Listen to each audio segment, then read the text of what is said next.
네, 카카오 서비스 중단 사태가 발생한 지 보름이 지났습니다. 닷새가량 이어진 서비스 차질로 이용자들은 큰 피해를 봤는데요.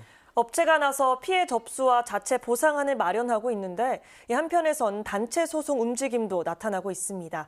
이 카카오 사태 피해 보상 어떻게 진행되고 있는지 강수영 변호사와 함께 자세히 알아보겠습니다. 변호사님 안녕하십니까? 안녕하세요. 네, 카카오 측이 서비스 중단 사태에 대해서 자체적인 보상안을 마련하겠다고 했는데 이 부분 지금 어떻게 진행되고 있습니까? 네, 최근 카카오 창업자 김범수 및 홍은택 대표는 국회 종합감사에 출석했어요. 지난 24일 기준 해서 4만 5천 건 가량의 피해 사례가 접수됐다고 밝혔습니다. 카카오는 오늘까지 원래 자체적인 피해 접수센터를 운영하겠다고 밝혔었는데요. 오늘 이 기간을 6일까지 연장하기로 결정했습니다. 또 유료 서비스 같은 경우에는 유효 기간을 연장해 주거나 포인트를 적립해 주거나 또는 다른 것들을 환불해 주는 그런 조치를 통해서 약 한 400억 원 정도를 들여서 보상하겠다는 방안을 밝혔었는데요. 무료 서비스에 대해서는 입장이 좀 모호했었습니다. 근데 정부는 이 가이드라인을 제시하면서 카카오에게 이 무료 서비스의 경우에도 피해를 보상할 수 있도록 하는 방안을 강구하라고 요구할 방침임을 밝혔습니다. 네, 또 이 회사의 자체 보상 대신에 이 소송을 통해 피해 보상을 받으려는 분들도 있다는데 어떤 문제인 건가요? 네, 이 카카오톡이 대중화되다 보니까 이를 기반으로 한 유료 서비스들이 참 많습니다. 네. 대표적으로는 카카오티라고 해서 택시기사들이나 대리운전 기사분들이 이 콜을 잡기 위해서 사용하는 유료 서비스가 있는데요. 이 카카오 서비스가 중단되면서 이를 기반으로 하는 카카오티 서비스도 당연히 중단됐었습니다. 이를 통해서 이제 많은 영업 손실이 발생했는데요. 특히 이제 도시처럼 사람들이 밀집해 있는 곳이 아니라 좀 사람이 드문드문 있는 지역에서는 이런 콜 서비스를 이용하지 않으면 손님 찾기가 대단히 어렵기 때문에 많은 영업 손실이 있었다고 하고요.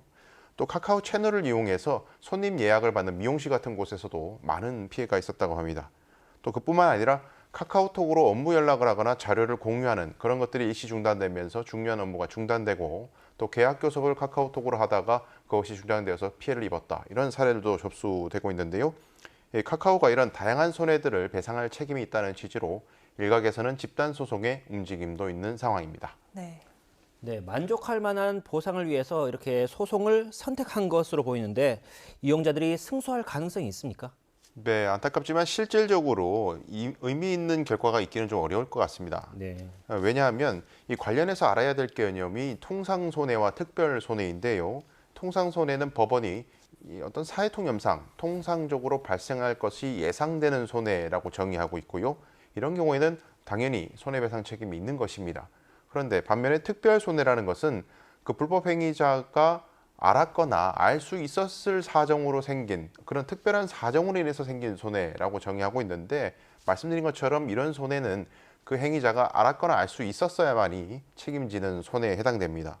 카카오 경우로 돌아가서 생각을 해보면요. 그럼 통상 손해는 어떤 것이냐? 카카오티 이용료를 월 얼마씩 예를 들면 3만 원씩 낸다고 가정하면 이틀 동안 서비스가 중단됐었으니까 이틀치 이용료분 그것이 이제 전형적인 통상 손해가 될 것입니다. 그런데 이의 서비스 중단으로 인해서 영업 손실이 생겼다. 이 부분은 법원에서 특별 손해로 해석할 여지가 상당히 많습니다. 그렇다면 이 청구한 원고들이 이 카카오가 이런 사정들을 다 알았거나 알 수 있었으면서도 서비스를 중단되게 했다라는 것을 입증해야 되는데 실질적으로 이 입증이 매우 어려울 것이라는 예상이 우세합니다. 네, 또 이번 사건과 비슷하게 이 온라인 서비스 중단으로 손해를 입은 고객들이 이 회사에 손해배상을 요구한 사례도 있었다는데 그 판결 어떻게 나왔나요? 네, 주로 가상화폐나 증권가에서 이 거래 사이트 다운 때문에 소송이 일어나는 경우가 많이 있었습니다. 네. 2017년입니다. 가상화폐 사이트 코빗의 서버가 다운되면서 접속이 불가능해지는 바람에 제때 이 가상화폐 거래를 하지 못해서 손해를 입었다는 사람이 소송을 제기하는 일이 있었습니다.